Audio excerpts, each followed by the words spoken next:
You're welcome back. This is Newsfile, the most authoritative news analysis platform. And here on Newsfile, we put Ghana first. Thanks very much for keeping your channels here and your dials on Joy 99.7 FM and affiliate stations across the country. My guest, Dr. Kobe Mensah, Dr. Emmanuel Digraf Johnson, Owusu Ansah, and Abdul Malik Keku Bako. Now, let's get to Nigeria and look at the disturbing situation there in that country. The people, particularly the youth, decided that it was time. They had had enough of the nation's special anti-robbery squad known as SARS. It was set up to fight robbery, but it had become synonymous. It had become synonymous with everything, wrong that you could talk about in that country.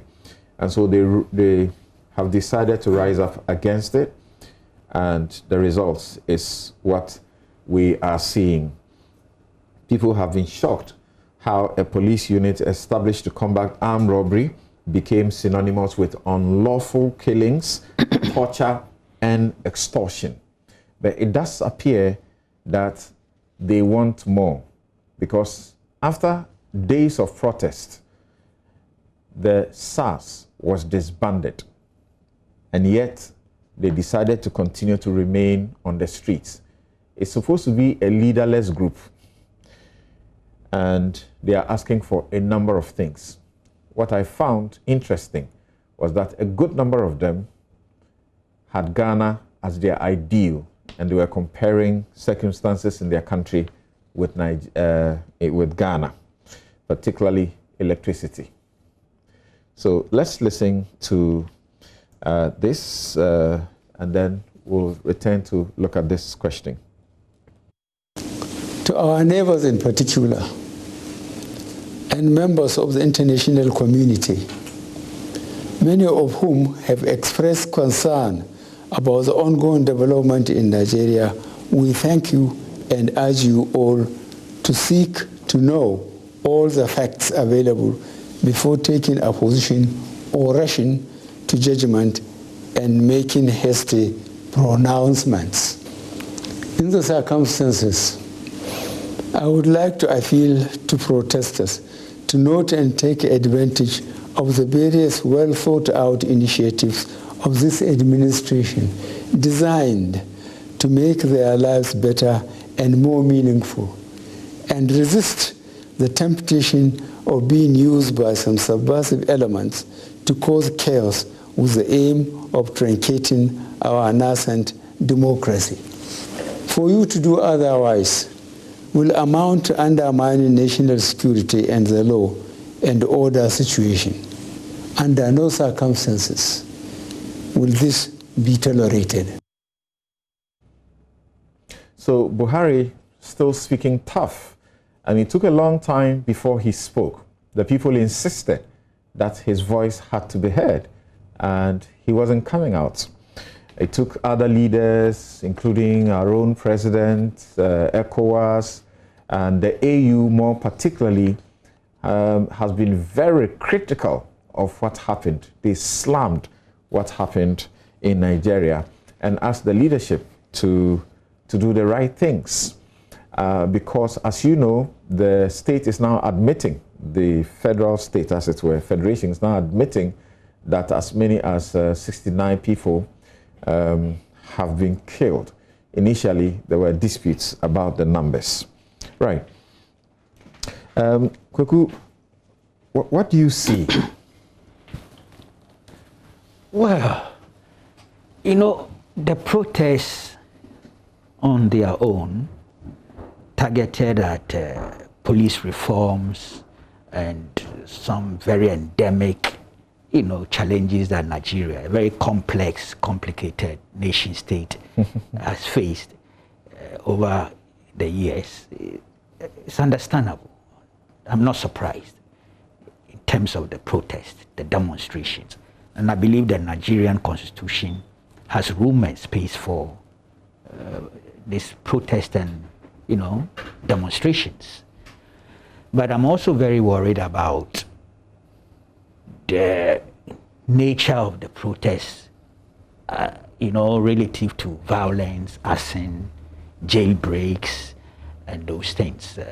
When those things accompany legitimate protest, they tend to distort the objectives being sought by the protesters, and sometimes provides the pretext for further suppression and oppression by state actors. So it's a very mixed situation and challenging indeed, considering the complexity of Nigeria as a nation state, a federal republic that we know. So we've got to be careful. I sound this note of caution because sometimes I look at Libya, relatively a very stable country. Yes, Gaddafi had been there for too long, and so it had its own political challenges. Transitions were difficult to come by. So yes, within the context of all this Arab Spring and all those things. But today, look at Libya. End product of those protests. Libya is as if it doesn't exist. You have very different regimes there. That is not the Libya we knew. It's all social welfareism policies. Everything collapsed. So one has to be very careful. And Nigeria is very complex, more complicated than Libya. So I have a challenge with some, and it may be a perception on my part. I don't have the evidence, let me be honest with you. But I hear voices now talking of regime change. I hear voices talking of overhaul of the system, more or less a revolutionary transformation. Then I said, be careful. We've seen all this before, we've heard all before, even in our Ghanaian context, on a very limited scale. Anger fuels some of the uprisings and insurrections and things we've had. Well, some call them liberation and revolution and redemption. At the end of the day, those processes did not benefit us. Indeed, we had to come back to democratic constitutional consolidation, which we've had for about 20-something years. With all its imperfections and limitations, I think we prefer that to those earlier ones. And you were telling me some of the Nigerians were even looking at Ghana as an example. Yeah. Yes. We have our police brutalities here and there. We've had a history of it. National Reconciliation Commission will tell you the things that we've gone through with the police. Within this period, they have been celebrating the Ghanaian police, those who have rather encountered Ghana police. Yes, so, but of course, we are not going to deny the fact that there have been police brutalities in this country, sometimes unwarranted and excessive. But I can see where they are coming from. So to be honest, there has to be a careful balance and act relative to the protest. And you made a very interesting point. You said it's leaderless. That's dangerous. And they say that is deliberate, and the state actors who want to get to them say that also makes it difficult for them because they don't know who to talk to. Yes, that's why I say it's dangerous. If there's a leadership and the leadership is deliberately hiding, it's not good enough in terms of negotiating, dialoguing, getting concessions, and it becomes difficult. Then also the state actors begin to suspect that this is not a genuine movement. These are people who just want to rock the boat and create problems. And Nigeria has a history. Apart from the civil war, they still have some contemporary security challenges. Boko Haram and all those things are there. It's a very explosive mix that if you unleash, the whole West Coast, if not the whole continent, may come to its knees. Because look, Ghana, as you are saying, may be the preferable zone for relocation by most of refugees and people running away from there. So I think that internally, the Nigerian government must refocus. In spite of all the challenges, in spite of all the excessive actions by the protesters, the regime, the government must understand that, look, there's an endemic challenge. This protest has not come out of a vacuum. If you take just the police brutalities, look, Amnesty International is a very credible organization, and they've catalogued things that have gone on since this group was formed, I think 1992 or so. You know, and it was formed in a very legitimate way, response to the rising armed robbery and all that. But to engage in extrajudicial executions, it's mind-boggling. And they are a constitutional country now, okay? I think the last time was 1999. Nigeria moved away from military rule, you know. But post-military rule, it appears this SARS have been misconducting themselves. So the reality is the government should focus and say, look here, we did have a genuine problem. Right. That's how you should the government start. admitted that. After a period of the protests, the government admitted and straight away disbanded SARS. Good. But the PS, they quickly then set up another group, SWAT of some sort. The time frame within which they did that can create problems in terms of perceptions and confidence as to whether you are not only recycling the same personnel. You know, you got to be very tactful and tactical in how you handle some of these cases. And then prosecutions.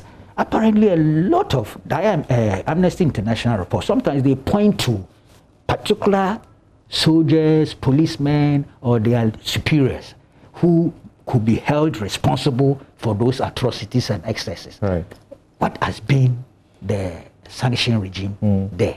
So again, if nobody sees evidence of you sanctioning, punishing, it hasn't helped the situation, you know. So I think that internally, and this is at this stage an internal matter within the ECOWAS protocol. Right. This is not the stage where you can trigger external intervention. And even Nigeria, look at the size. If we were to talk of some ECOMOC or something going there, I can imagine what it would mean. We might have to call in the UN and other forces. But at this stage, the greater line of responsibility lies with that government that has been elected to rule Nigeria within the framework of their constitution. So I put the greater burden on them. Some concessions, not just the dissolution, some concessions in addition to that, and then compensation. You know, people have died. Admit, initially they were saying nobody had died, but you are now saying they have admitted. Fine, they have families. You know, do certain things. Sometimes may be symbolic in the initial stages, but it helps to restore confidence. It creates a critical mass of endorsement of the initiatives that administration is taking. This is the context. I think there is the ECOWAS angle which we'll come to subsequently. But I was trying to look at Nigeria within its internal remit of the administration in office now. Right. Let's hear Dr. Owusu-Ansah. What do you make of what is going in Nigeria and how it should be ended in a manner that does not destabilize that country, because there is the potential that this could destabilize the country. For once, Lagos, a very populous, state, they declared a curfew and nobody was respecting it. The people's power. You can't stop it. It doesn't matter how much strong your army is or the power of the state you have. Once the people break out and they say this is what you want, and it's a justifiable demand, you don't give it, you can't continue to stay in wherever it is, call it a castle or presidential villa, and issue instructions and hope that things will be normalized. Yes, Samson. It's quite unfortunate that what is going on in Nigeria. There's no doubt that if Nigeria becomes instability happens in Nigeria, Ghana will suffer most. There's no doubt to that. But one thing that we should know, that this one goes through the whole of this African continent. Our leaders does not understand the new generation. Our leaders try to solve problems that are in the 21st century with the 20th century protocols. It doesn't work that way. You've made mention that this group is leaderless, but this group do have demands. 5-point demands. Who put up the demands? So there is a leader. Yeah, but so they got, you know how they've been working. They got celebrities and stuff, you know, who will take some of these demands and take it to police commanders and so on. We've seen some of these before. The way the new generation use social media to generate content, to mobilize, to coordinate, execute their purpose, it's something that you cannot use 20th century protocols to solve. You must be up to date. In crisis communication in the 21st century, it is not proper to be quiet. The president has to speak. The president has to come out and make some form of proclamation to calm the nerves of the Nigerian youth. But you just heard what he had to say. You heard what he had to say. He's talking tough. Yes, and I will come to that. I will come to that, and I'll point specifically to some of the issues that he actually said that doesn't sit well with this generation. Now, let's look at the demands. He said the disbanding of SARS, that is the first step. Then when you come down, he says that the demand also includes immediate release of all arrested protesters, justice for all deceased victims of brutality, and appropriate compensation for their families. Protesters also call for an independent body to oversee the investigation and prosecution of all reports of police misconduct, psychological evaluation, and retaining of all disbanded SARS officers before they are redeployed. Interestingly, they also demanded that there should be an increase in police salary, so they are adequately compensated for protecting the lives and property of the citizens. This is the first time that we've heard that protesters are actually protesting for increase in police salary. What did the president said on 12th of October? He came out then, he said that these are legitimate points, he has accepted it. What was done? Now, look at Uncle Kwaku just mentioned something. As reported in Al Jazeera, it was said that authorities later ordered all the personnel of the disbanded SARS to report to the police headquarters in the capital, Abuja, for debriefing and psychological and medical examination. Meanwhile, the forming of new special weapons and tactics team was announced to replace SARS. That is African political gymnastics. You don't do this in the middle of a crisis. They won't accept it. This situation will go on and on and on and on because the youth are not satisfied, not only with respect to this particular incident, but with respect to the lot of the happiness that is happening in Nigeria. Because some of the news that comes out from Nigeria, it just disheartening. If you look at the north of Nigeria, if you look at the south, don't forget that in 2009, there was an issue, a bill in the House of Nigerian Senate, where they are supposed to pass a bill to restore an old path where the herdsmen were supposed to use. So it caused a lot of conflict, civil conflict within the villages, where some villages were wiped out. These situations have not died. It was COVID that actually brought out these situations because people have to be in their homes. I think it's in the same Senate that the leader also said, you know, joined the concerns of the SARS movement and said that until their demands were met, including compensation for victims going to 10 years, he was not going to sign off on the budget. Exactly. But look at the time frame he did that. Look at the time frame. He was reactive, not proactive. This situation has been there for years. Now, if you look at what the president actually said in his statement, he made a mention in some aspect of his statement that were not that helpful, actually. He stated that in point 10, he stated, the spreading of deliberate falsehood and misinformation through social media in particular, that this government is oblivious to the pains and plight of the citizens in a ploy to mislead the unwary and within the outside Nigeria an unfair judgment and disruptive behavior. Now, the question is, they've not pointed out which one is the misinformation as we speak. They deny. They've come back to accept it. The guy who actually posted this video when the young guy was shot by the SARS, he was arrested, even though the video was denied. Why was he arrested? Was he arrested because he posted a false video? Or he's arrested because he was not supposed to put up that information in the public domain? We still don't have answers to that. And because Amnesty International has documented these issues over years, when SARS arrested you, it becomes very dangerous for your own life. If you look at some of the things that our Nigerian brothers have shared on social media and comparing them to Ghana, actually there's one that stood out. One guy said that even in Ghana, the police beg you to arrest you. Yes. Please follow me. Please, I have arrested you. Please come to this. Please come to that. And one guy said that he can come to Ghana, move across, and the police will stop him. He has no worry because the police will stop him and ask questions and they will let him go. There's no way that he's going to fear for his life, unlike when he's in Nigeria. So these are some of the issues. And when you have people in the country giving you similar events from your neighbors, then those residing in the country who have not actually experienced that kind of situation in other countries ask themselves why our country is so.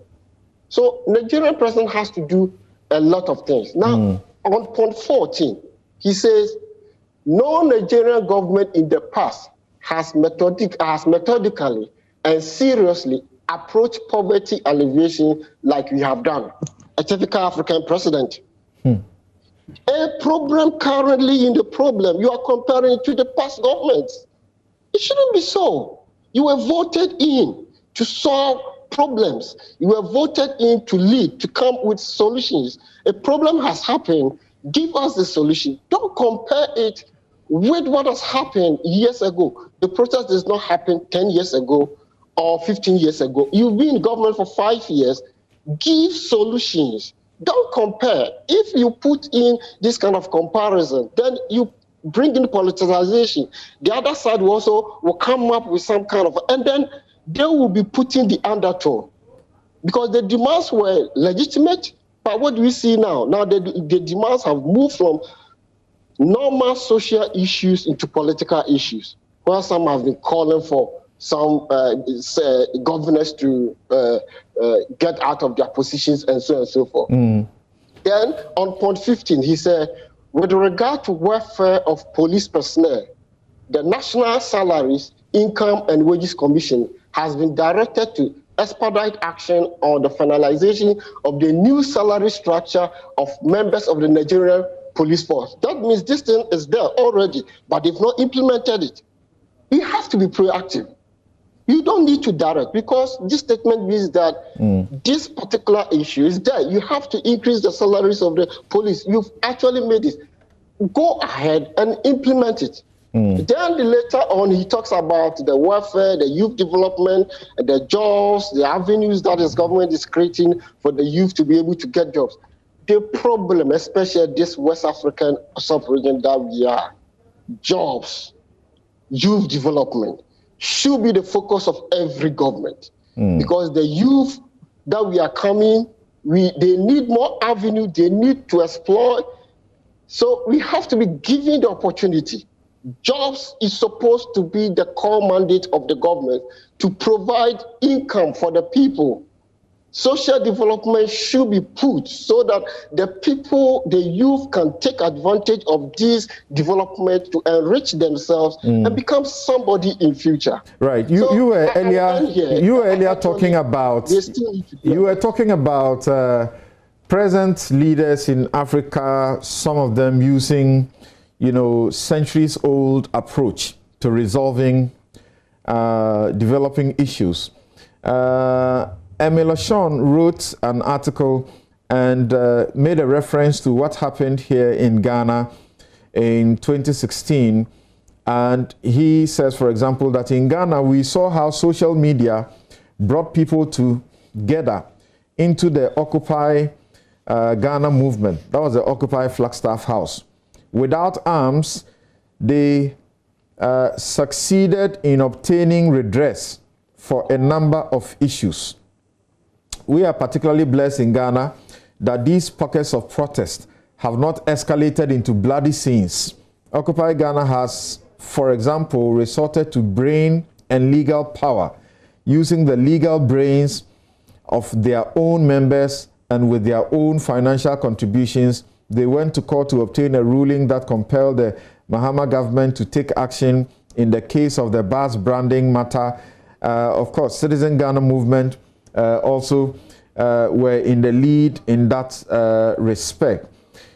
What do you say? There are some who say that things like this are expected within the region if leaders don't have a certain new response, and that, you know, Occupy Ghana was not really that peaceful. It almost ended, you know, on a bad note because of the way the police decided to do things. Some of us were out there. We saw how they brought the armored cars. They were, you know, throwing water unnecessarily and preventing people from getting to the Flagstaff House then, among others. Of course, eventually, the people had opportunity to speak to the leaders. Should we be talking about the fact that these are signs that the youth in their very ordinary form will rise if they find misrule, and particularly if the question of jobs, decent jobs, are not addressed? Exactly, that's the point. That's actually the point. The youth have found a way to put up their voice in the mainstream. So now they generate the content. Government do not control the content anymore. The youth controls the content. So it is a high time that government, even though other developed countries do have the same problem, but there's a high time that African governments do have to sit down, use their security corpus, identify ways and means that they can respond to some of these issues. Now, you've come to understand that the more you apply force, the more you make the people active. That is the reason why when they actually put a curfew in Lagos, it did not work. Because wherever you put a curfew now in the 21st century, it's not going to work. Okay. Unless it has nothing to do with violence. If it has nothing to do with violence and has something to do with protections, such as the case of the COVID era, then it will work to a certain extent. But when the people are peeved and they are giving or they are pouring out their issues, sending armed men to meet them is not a good option. Okay. We should not. We should find a way to deal with this situation. Thank you. So let's hear Dr. Kobe Mensah. And Emelashon continues his article and said, another resort to the Supreme Court led to the ruling which consolidated the Auditor General's powers to surcharge and disallow expenditure which were contrary to law. So he's making a certain, you know, clear distinction that youth are coming up using their brain power to speak against what is wrong. Then he continues to say, but good fortune may not smile on us every time. Protest movements have a way of exporting themselves. That is why the ruling class in Ghana cannot pretend not to have noticed the signs on the wall. For a while, indeed, even for a long while, they may use their power to get their way in all things, especially fat salaries and allowances. The latest is the issue of bodyguards for MPs, an exercise that will balloon into 800 police bodyguards for MPs, while insecurity threatens ordinary Ghanaians. Remember the protests in Kenya against such fat salaries and allowances for MPs that gave birth to Occupy Playground, Occupy Parliament, you know. And he ends by saying, I cannot predict what the situation will be like when you read this paper today. All I can do now is join the world to pray for wisdom for Buhari and for the wise counsel of fellow ECOWAS heads of state to him. Should we be looking at this in the manner some people are suggesting, that there's a warning? Of course. I mean, when you look at the communication theory of Speech Act, it tells you that protest as a form of communication not only passes on information, but it also seeks a performance of some actions. And so once you find young people, which, as my colleague actually said, are 21st century citizens, they have some capabilities, they have some understanding that actually goes beyond the 20th century kind of leadership skills and leadership regulations. Now, if you do not actually understand that language and start to develop mechanisms that could really arrest those issues head on from the beginning, then of course you have a much greater, I think that I found it strange that the leadership in Nigeria couldn't even foresee that they would make bigger demands. Because you see, there's a fundamental issue that has actually hit Nigeria for so long. I was in Nigeria, I think in 1999, 2000. I was there in a working visit over some period. And as at the time, electricity was an issue, as at the time, in 2000, thereabout. Yeah. So for how many years I was there in 2006, it was bad. Exactly. So which means persistently, that society had terrible, kind of situation. And people have lived with it. Grown, given birth, and their children are also. Yeah. And now, once there's a lot of noise in Nigeria. Exactly. Every home has a gen set. I mean, those who can afford. I agree. It's like when we were in Dumso. Yeah. Almost every home literally now had to look for a gen set. Yeah. Yeah. Seriously. And because we have also taken measures to reduce or to almost eliminate channels of negotiations. And it's happening in Ghana as well. We have to be mindful. For example, if you go to the communities, there's no longer youth associations as it used to exist. And that's why the amorphous nature of these gatherings is even happening. I mean, in addition to the idea that the 21st century organizational system is so amorphous and so agile and so complex, political institutions have gradually eliminated youth groups in such a way that even where they exist, they are no longer potent. I mean, if you look at our NOOPs, and all those systems that used to actually bring power or bring force to leadership, for leadership to take decisions, no longer potent these days. I mean, they are bought to be spokesperson for politicians. The SRCs in most of the universities don't work. Yeah. Even our own, professional organizations don't work. So there is no, and the people who are actually in those institutions understand that the leadership don't work. And so where are they going to address their grievances in the know that it will be resolved? Nothing. And because of that, people now using the 21st century language, the internet, to actually bring a force, because they know that the laid out procedures of regulations are no longer existing, are no longer working. And so the only language that leadership understand is the internet, where they can actually bring force. And by the way, I thought that Buhari was, as my colleague actually said, that he's using 20th century leadership skills to manage 21st century.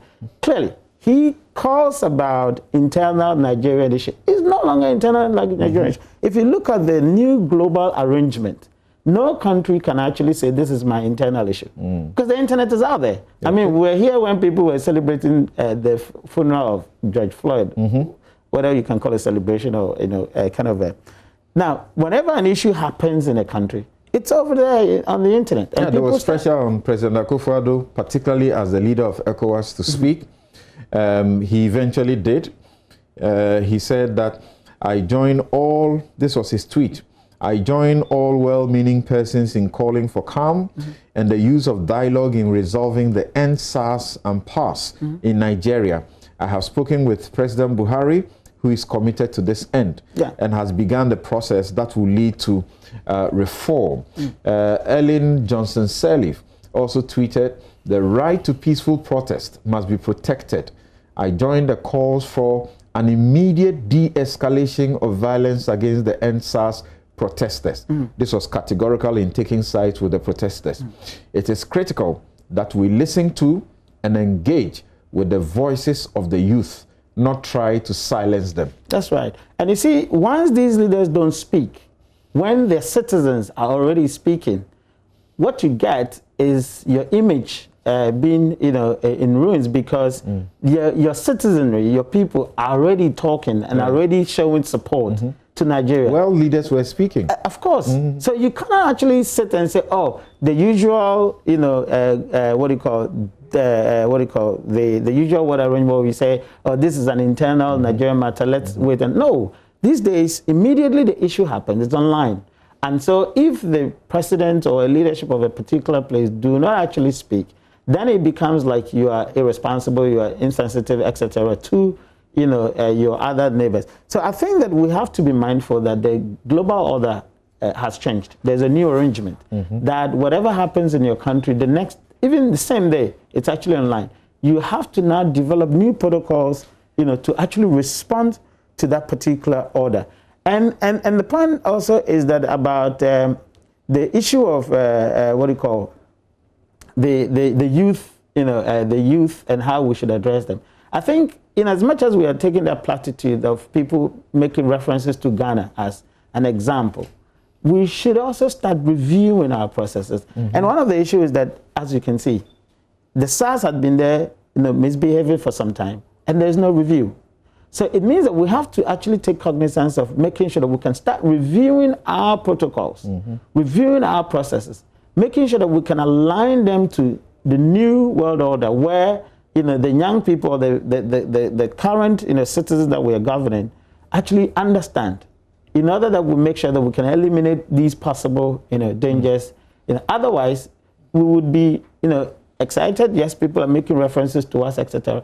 But do we have similar problems? We do. Okay. Our existing structures perhaps are not responded, so we have to review them. All right, so we should be taking a break here and to return to look at matters home.